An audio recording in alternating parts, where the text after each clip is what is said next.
Hello, my dear students, and welcome in another episode of our program for the English subject for the second year secondary students. أهلا بكم أعزائي الطلبة في حلقة جديدة من برنامجنا لطلبة الصف الثاني الثانوي في مادة اللغة الإنجليزية.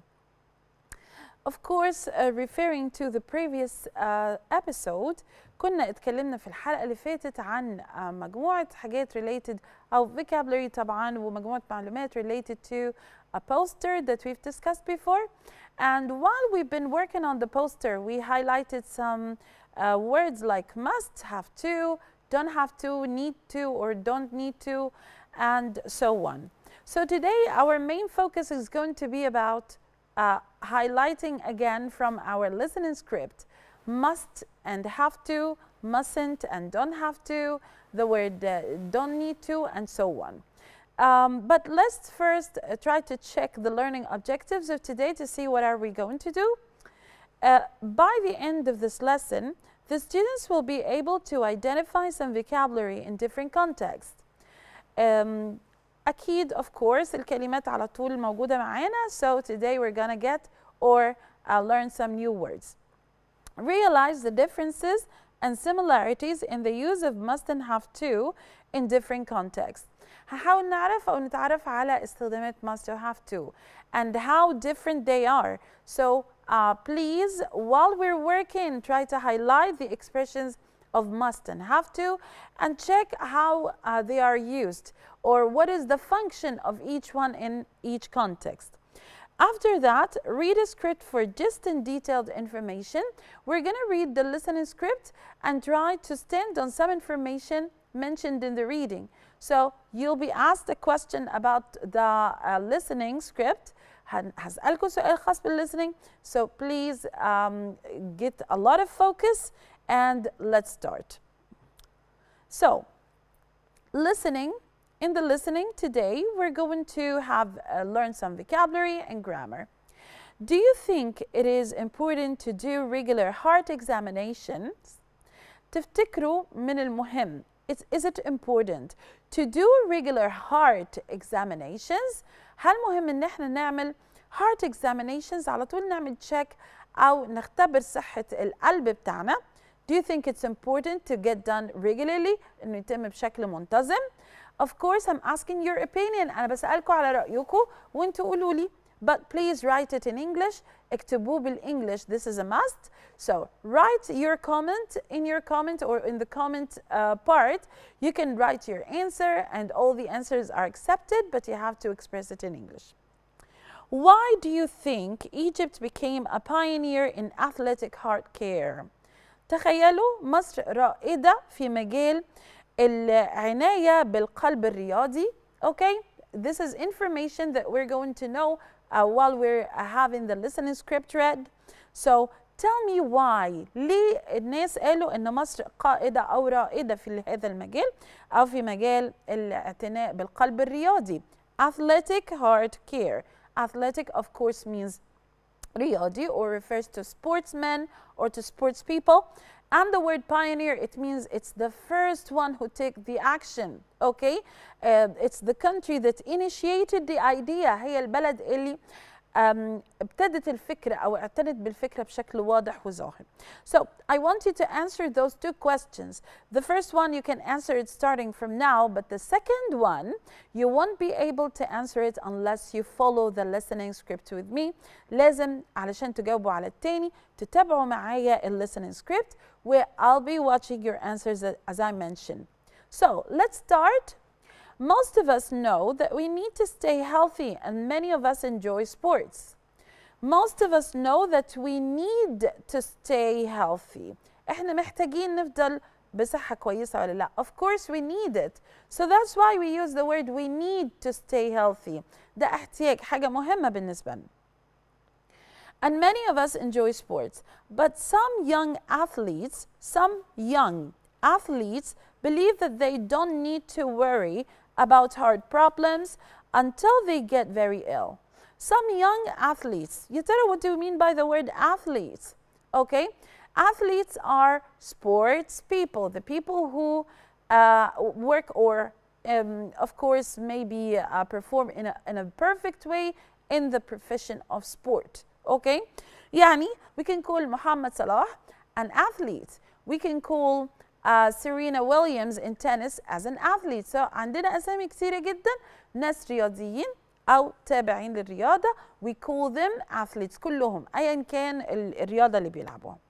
محترف الرياضة. So they don't believe هم شايفين أو مقتنعين they believe they don't need to worry about their heart problems. مش محتاجين إنهم يقلقوا. أوكي؟ فيش احتياج لإنهم يقلقوا عن صحة القلب بتاعتهم. Until they get very ill. إلا لما يعيوا بقى جامد وممكن يكبروا في السن أو تظهر عليهم أعراض شديدة. Do you think this is correct? Please tell me if you agree with them. However, health experts agree that athletes must get a special heart examination before they can be completely sure that they don't have a problem. However, ولكن health experts, مين هم ال health experts? The word expert means a person who's so much experienced in the field. يعني هو الشخص اللي عنده خبرة، شخص خبير في المجال ده. الخبراء في المجال ده أو في مجال الصحة health experts agree that athletes must get a special heart examination. It's a must. دي حاجة ضرورية. Okay? They must get a special heart examination. What do you mean by heart examination? Heart examination يعني فحص للقلب. Okay? Before they can be completely sure that they don't have a problem. قبل ما يوصلوا أصلا أو يتوصلوا لفكرة إن هم عندهم مشكلة أو لا. Okay. So, for example, إيه بقى اللي خلاهم يقولوا كده؟ Why do they think so? Of course there is a reason. Let's go and check what's the problem. إيه اللي حصل or what's the incident that made all of the health experts say that it's a must or it's very important. For example, in 2006, Muhammad Abdul Wahab was an Egyptian footballer from Fayoum who seemed to be very healthy. كان في Egyptian footballer called Muhammad Abdul Wahab. He was from El Fayoum and he looked very healthy. كان شكله سليم جدا وبصحة كويسة. At the time, football clubs didn't have to check their players' hearts. Okay? So at that time in the past, in 2006, football clubs didn't have to check their players' hearts. ما كانوش مضطرين أو ما كانش فيه اضطرار في الوقت ده إنهم يفحصوا ال players' hearts أو القلب بتاع اللاعبين. But then عبد الوهاب fell down while he was training. فجأة عبد الوهاب fell down while he was training. وقع يا حرام وهو بيتدرب. Sadly, okay, طبعا sad, the word sad we know it, it's an adjective. When you feel sad, okay, there's something made you cross or angry or sad, حزين. We use ly to change it to an adverb to say sadly or to start our sentence with because this is sad news لأن ده خبر سيء. So we can use those words even to help us in writing. يعني احنا صحيح يكون لينا sessions بنتكلم على skills حاجات أو حلقات مخصصة بالskills ولكن when I see a word like this used in the listening or reading part I need to make use of it لازم استغله. Okay? I have the word sadly to start a sentence to show the feeling that comes in the sentence and it's a good word to use or a professional word or way to express the feelings in writing so I need to use it. لازم استغل الحاجات دي. Sadly, although the emergency services took him to hospital. We just in the previous episode في الحلقة اللي فاتت لو تفتكروا we've learned the word emergency services. So can you remember what is the emergency services? طبعا دي بيشتغلوا على حالات الطارئة أو بتدينا خدمات الطارئة. So they send an ambulance quickly بيبعتوا لنا سيارة الإسعاف. They took him to hospital خدوه فعلا المستشفى. However عبد الوهاب طبعا unfortunately didn't survive. ما قدرش للأسف إنه هو ينجو. So the word survive it means to be alive. So he couldn't or he didn't survive it means unfortunately he died. للأسف اتوفى. Okay. Fortunately, Egypt became a pioneer in athletic heart care in 2018 when it established the first athletic heart center in the Middle East in Wadi Nil Hospital. Fortunately, لحسن الحظ.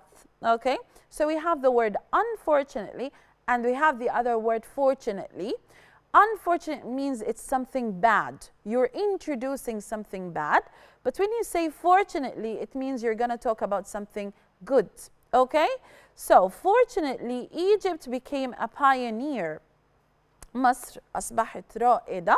She's the one, or it's the country that initiated the idea, or maybe did the idea successfully in a good way first. Okay? So, Egypt became a pioneer in athletic heart care. اوكي يبقى رائده في الاثليتيك هارت كير في مجال العنايه بقلب الرياضيين. In 2018 when it established the first athletic heart center. Establish mean found, F-O-U-N-D. Found هنا مش الماضي, it's not the past of find. Found the verb in the present and it means to establish or to make. Okay, I'll create. All of this, all of those words give the same meaning or similar meanings. To establish يعني ينشئ شيء. هي أنشأت the first athletic heart center in the Middle East.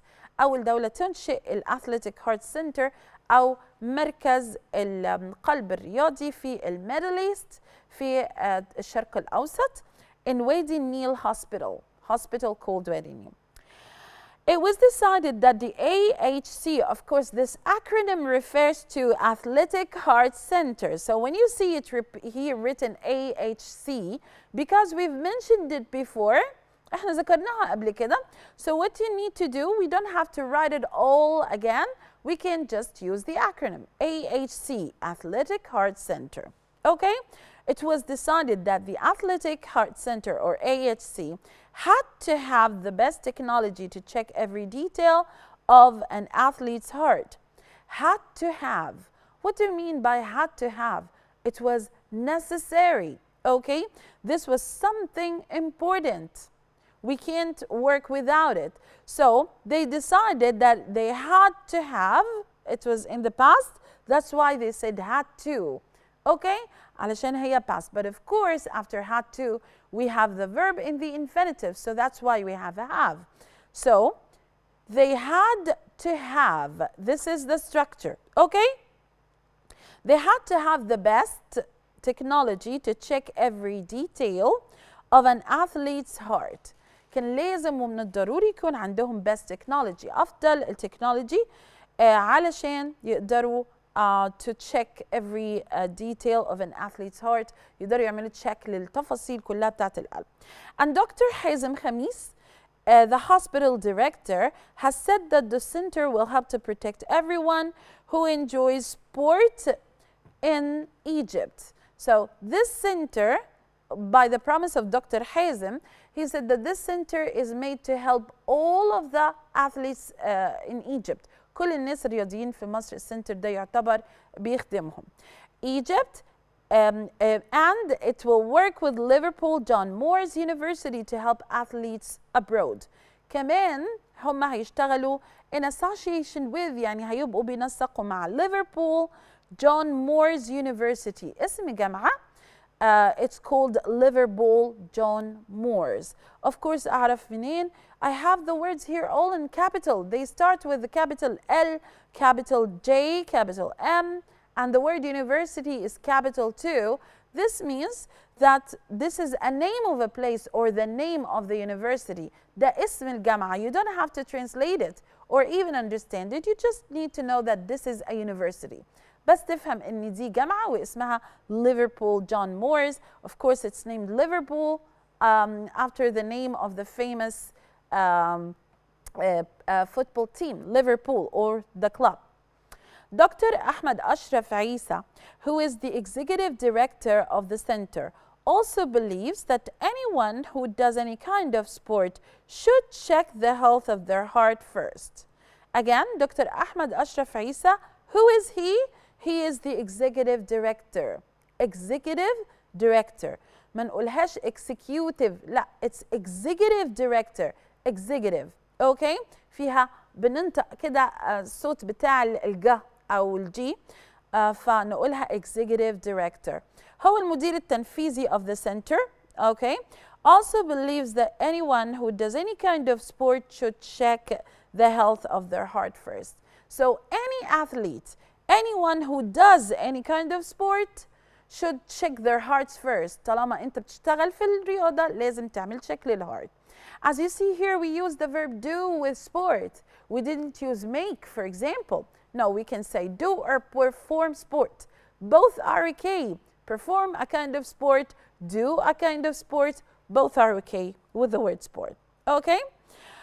Here the word should check, it shows that it's just a piece of advice. It's not strong like must or have to. يعني كلمة should هنا, it's not that giving the same strength or the same necessity like must or have to. For example, the members of the Egyptian national handball team take full tests of their hearts. And I'm going to move to the next slide, but I need to finish this part first to continue the sentence, but I need to finish this part first. Of course, this is the members, it means the people who contribute in this team.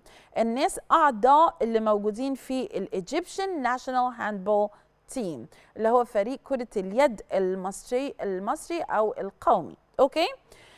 They took full test of their hearts. Take full tests of their heart. هنا كلمة test مش معناها امتحان. Okay?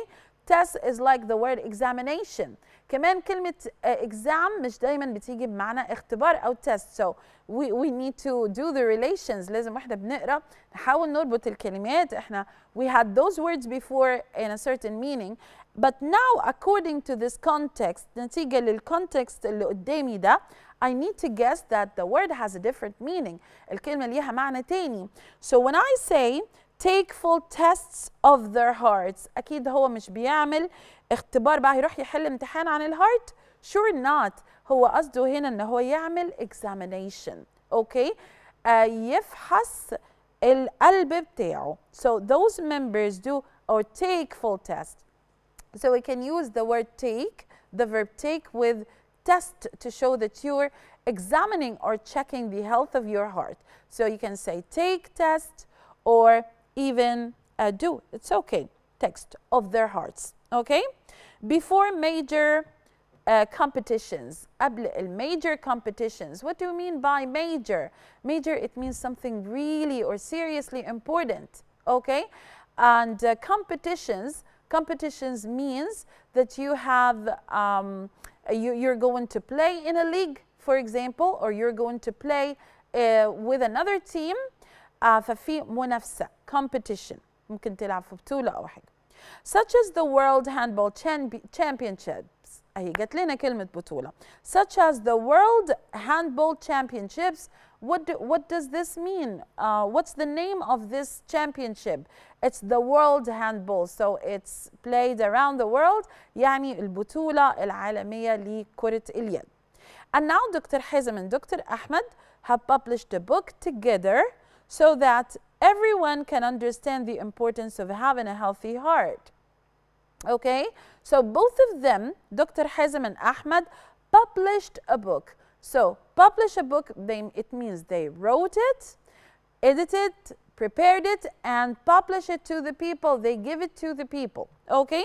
Or to booksellers or whatever. So they published a book about what? About the importance of having a healthy heart. أهمية وجود قلب صحي لينا. It's called, what's the name of the book? Of course, he refers to the book, the name of the book. That's why I know that the coming part or the coming words are the name of the book. So I say it's called Athletic Heart Between Dreams of a Trophy and Sudden Death. Athletic Heart Between Dreams of a Trophy and Sudden Death. يعني athletic heart القلب الرياضي between dreams of a trophy. Trophy, what is a trophy? ده الكاس بنسميه trophy. And sudden death والموت المفاجئ. أحلام ما بين الكأس حصول على الكأس أو الموت المفاجئ. Okay, of course a very shocking name or a very يعني emotional name. So this will urge a lot of people of course to go and check their hearts and do examinations before they play. Young athletes and their families mustn't miss this chance to learn about the importance of heart examinations to stay fit. Young athletes اللي هم الشباب الرياضيين and their families and even their families mustn't miss this chance. Mustn't miss. So it's very important. It's so much advisable, but in a serious way. Mustn't miss this chance to learn about the importance of heart examinations to stay fit and healthy علشان يعرفوا أهمية الهارت examination اللي هو فحص القلب to stay fit and healthy علشان نفضل يعني شكلنا fit أو في صحة جيدة وكمان healthy. Okay? Okay, so now we're going to talk about the grammar part or quickly discuss some points related to grammar. We're talking about must and have to. Both of them function very similarly, but at the same time, they have some differences, or we can use them in different contexts. Must و have to, الاتنين بيجي بعدهم infinitive, another verb of course in the infinitive, والاتنين بيشيروا لأن في شيء ضروري، ولكن أحيانا بنستخدمهم في different contexts أو في functions مختلفة، يعني ليهم وظائف مختلفة. Let's get the idea or try to know what's the difference. And when do we use must? When do we use have to? Let's start by must first. Must is used when we have a personal obligation. What the speaker thinks is necessary. يعني أنا شايفة، أنا اللي شايف إن الشيء ده ضروري. أنا بتكلم وبقول I must visit my grandma. أنا لازم أزور جدتي. So this is something I see a strong obligation or a personal obligation. حاجة ضرورية أنا شايف إنها مهم إنها تحصل. Okay, writing instructions. Writing instructions. It's more formal and stronger. So when I, for example, in your schools, when your school administration write instructions to the students, they should write it using must. يعني هيقولوا مثلا في الانستركشنز هم معلقين let's say البانر او اللوحه اللي فيها الانستركشنز. So they will say students must wear uniforms. So you'll say about yourself I have to wear a uniform because my school tells me that. Okay, those are the instructions of our school. So when you say that it's something you have to do it because there's another authority or another person that asks you to do it, then you're going to use have to. But the person who issues the instructions should use must. It's much more better and it's more formal. It's not used in the past or future. ما عندناش من كلمة must ال past أو ال future. So we use, what do we use? We use had to. So if I want to change a sentence that has must in the present, we are going to change it to the past, we're going to say had to. شفتوا؟ يبقى الماضي بتاع must هو had to. The future also is will have to. So must don't have will before it. Must doesn't have a past form. So what we're going to do? We're going to say had to or will have to. It is a modal verb. طبعا must, we know it that it's a modal verb, so of course it must be followed by another verb, and that's why we don't have a past form or a future form of it. And it's used to give strong advice, and we can see this a lot in the listening script. في listening script كان في strong advice كتير جدا بنستخدمها لما ندي نصيحة بس قوية. يعني should is used for mild advice, it's okay to do it or not, but must means it's a strong advice. أنا بدي لك نصيحة مهمة, then I'm gonna use must. طيب, what about have to? Have to or had to in the past or will have to in the future, all are followed by the infinitive as we see. It's used in impersonal obligation. So must was personal. This one is impersonal. يعني إيه؟ أنا لما بكون حد فارض علي حاجة إني أعملها, ممكن الدولة بتفرض علينا قوانين, السكول بتاعتي بتفرض عليا حاجات معينة. In this case, أنا الحاجة دي مفروضة عليا من الخارج. So what I say I have to do it. لازم أعملها. Okay? Why do I use have to here? Because this is impersonal obligation. حد تاني. Another authority is the one that force it on to me. Okay? So I say I have to do it. Okay? When a person thinks or another person thinks that this thing is necessary. The subject is obliged or forced to act by external power like the law or the rules. يبقى في كده قانون هو بيقول لازم الحاجة تحصل يبقى أنا I have to do it. rules محطوطة تقول يبقى I have to do it. Okay? لأن ده مش اختياري أنا. لو اختياري كنت هقول I must. But it's something from an external authority. حد تاني اللي فرضها علي. Have to is used more in questions. هي common أكتر في ال questions, although we can sometimes find questions with must. بس طبعا لما باجي ألجأ لل questions كتير قوي بستخدم have to. It is used in past or future because have to here, it's different from must in the structure. It's not a modal verb. So what we do, we use it sometimes with will have to plus the infinitive, or had to in the past plus the infinitive. Okay? And by the way, it's the past and future of must. Okay. So هنلعب لعبة كده بسرعة. Okay. هقرا لكم sentence. وانتوا you should tell me what's the function of must or have to in this sentence. Sentence دي هيكون فيها يا إما must يا إما have to.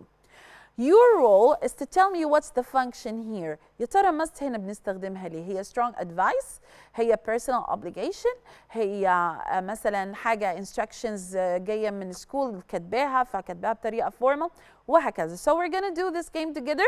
Okay, let's play it together. And you should write down in your comments part, write down your answer. هتكتبوا لي الفانكشن بتاع must أو have to في كل sentence. هشوفها في comments part. Athletes must get a special heart examination before they can be completely sure that they don't have a problem. Athletes must get a special heart examination. What do you think is the function of must here? Of course, it's a strong advice, okay? I'm giving you this advice, athletes, because it's something serious, okay? Let's have another one. We have the word mustn't here. What's the function of the word mustn't here? Young athletes mustn't miss this chance to learn.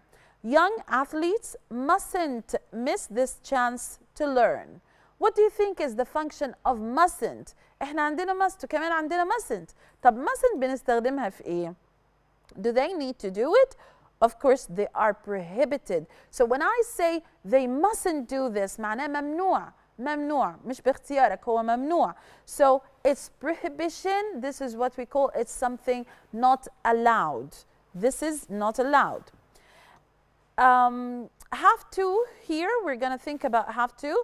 Modern hospitals have to have the best technology. Modern hospitals have to have the best technology. What do you think of is the function of have to here? Modern hospitals have to have the best technology. احنا بنتكلم على مستشفيات hospitals. يبقى لازم جدا وضروري ان يكون فيها best technology. So it refers to necessity or following rules. Maybe في حد بي supervise او بيتشيك بيشوف الهوسبيتال دي متبعة القواعد والقوانين ولا لا، لازم يكون فيها technology. So they have to. You don't have to walk up the hill because there's a bus. You don't have to walk up the hill. مش لازم تطلع الhill because there's a bus. What do you think is the function of don't have to here? يا ترى don't have to هنا وظيفتها ايه؟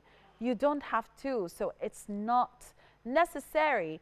It's lack of necessity. This thing is not important. It's not necessary. مش ضروري تعمل. ولو عملته it's okay, but it's not important to do it. I must reduce the amount of food I eat. I must reduce the amount of food I eat. لازم أقلل من amount of food I eat. So what do you think? أنا بكلم مع نفسي مش دكتور اللي فارض عليا. Okay? ما فيش حاجة serious غير إن أنا شايفة إن هو مهم ليا وصحتي. So this is personal obligation. Personal obligation. I feel it's important and I say this to myself. So I call it personal obligation. حاجة أنا اللي شايفها ضرورية. Okay? أو إلزام ليا. Drivers have to have driving license. Drivers have to have driving licenses. هل الدرايفرز هم اللي اخترعوا القانون ده ولا هم مضطرين ان هم لازم يمشوا or follow the rule? Of course, have to here refers to rules or external obligation. Okay, so here we have a rule. الناس كلها عارفين ان القانون بتاع المرور drivers must have driving licenses. So it's a rule. And it's external obligation دي جايالي من حد authority أعلى مني بتقولي لازم تعمل كذا. Then drivers have to have driving license. Okay? Now, we have some certain expressions that can be used with must. في بعض كده expressions بنشوفها كتير أو common expressions بنشوفها مع كلمة must بتستخدم فيها. Okay? So we need to quickly check those expressions and just keep it like this. يعني احفظوها كده. This documentary is a must see. This documentary is a must see. معناه انت لازم تشوف الدوكيومنتري ده. documentary يعني فيلم كده وثائقي بيتكلم في حاجات.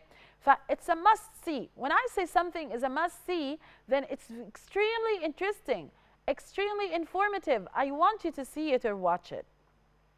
I must say this is an excellent meal. Maybe you're invited in one person's place or home and you want to compliment the wife who cooked the food or your mother's your friend's mother.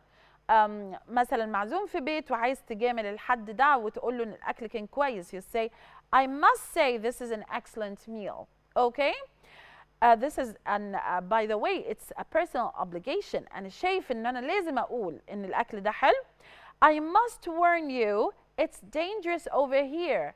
I must warn you. Again, it's related somehow to the personal obligation. لازم أحذرك. It's dangerous over here. الوضع هنا مخيف أو dangerous. So we can use it with I must say to give a compliment. We can use it with I must warn. إن أنا أحذرك من حاجة. Or this thing or movie is a must see. يعني حاجة لازم تتشاف. دي هنا adjective. Okay? طيب, we're gonna quickly have 2 sentences and then finish. بسرعة جاوبوا معايا الأسئلة دي. We space wear face masks due to the current widespread of the pandemic. We space wear face masks due to the current widespread of the pandemic. هنا عايزين نلبس الفيس ماسك. لازم نلبس فيس ماسك due to the current widespread of the pandemic علشان في انتشار سريع حالي موجود حاليا current of the pandemic. Pandemic طبعا of course we're very common with the word now. Pandemic اللي هو ايه؟ اللي هو الوباء. Okay? Are we going to select don't have to, needn't, have to, had to? What do you think? So we wear face mask due to the current widespread of the pandemic. دي حاجة ضرورية. It's very necessary. And am I going to use don't have to? Of course not, because don't have to shows that it lacks necessity. دي بتقولي إنه مش ضروري بس هو ضروري. Needn't إحنا مش محتاجين. Of course we need it, so I can select needn't. وعندي necessary is in the 2 words have to, had to. طيب, in this case, should I use have to or had to? The brilliant boy or girl answered دلوقتي. الناس بقى الممتازة اللي جاوبت وعرفت إن إحنا لازم نستخدم كلمة have to مش had to. الاتنين بيقولوا إن حاجة مهمة بس ده في الباست وده في البريزنت. ليه اخترت البريزنت؟ It's because of the word current. Current يعني حالي. Then I'm talking about something that happens these days or right now. I need to use the present form, not the past form. ما ينفعش استخدم هنا الباست. Okay? So the correct answer is we have to wear face masks due to the current widespread of the pandemic. Second question. Students space bring sheets of paper with them. Students space bring sheets of paper with them. The teacher will provide them with enough piles. التيتشر هتديهم enough piles. فبالتالي الستودنتس هم يعني مش محتاجين يجيبوا sheets of paper. مش محتاجين يجيبوا ورق. يكتبوا فيه. التيتشر هتديهم عندها رزم كتير، piles يعني حاجات كتيرة ورزم كتير من الورق. Okay, so which one are we going to choose? You have to understand the situation carefully. لازم نفهم الموقف كويس قوي. You must read the sentence till the end. لازم تقرا sentence لنهاية، لأن بيكون فيها مكتوب جزء صغير في ممكن نهاية السنتنس. It's the clue of the answer. هو ده اللي بيديك مفتاح الإجابة. So are we going to say students don't have to bring sheets? Students have to bring sheets. Students must bring sheets. Students didn't need to bring sheets of paper with them. The teacher will provide them with enough pile. Of course, I'm not gonna choose have to or must. هما مش مضطرين لأن التيتشر هتديهم. So I'm gonna omit or remove the word have to or must. What about didn't need to? We don't have to. Let's check the sentence. Let's check the tense of the sentence. تعالوا كده نشوف التنس بتاع السنتنس. The teacher will provide them with enough piles. لسه هتديهم. It's the future tense. So it's impossible to bring the past with the future. مستحيل أجيب الباست مع future في نفس السنتنس والموقف. I can't use didn't need to because it's in the past. So the correct answer is don't have to. So students don't have to bring sheets of paper with them. The teacher will provide them with enough piles. Okay? Now, we came to an end. What we've discussed today was the listening part of Unit 1, Lesson 2. We had some, of course, new vocabulary. We had some quick understanding to the listening and to select some information to talk about. I'm waiting for the answers of the questions. And we have finished the grammar part or talked quickly about the grammar part, the difference between must and have to. I wish this episode have been good to you or useful to you. Thank you very much for watching and see you in other episodes. Spend a happy life and goodbye.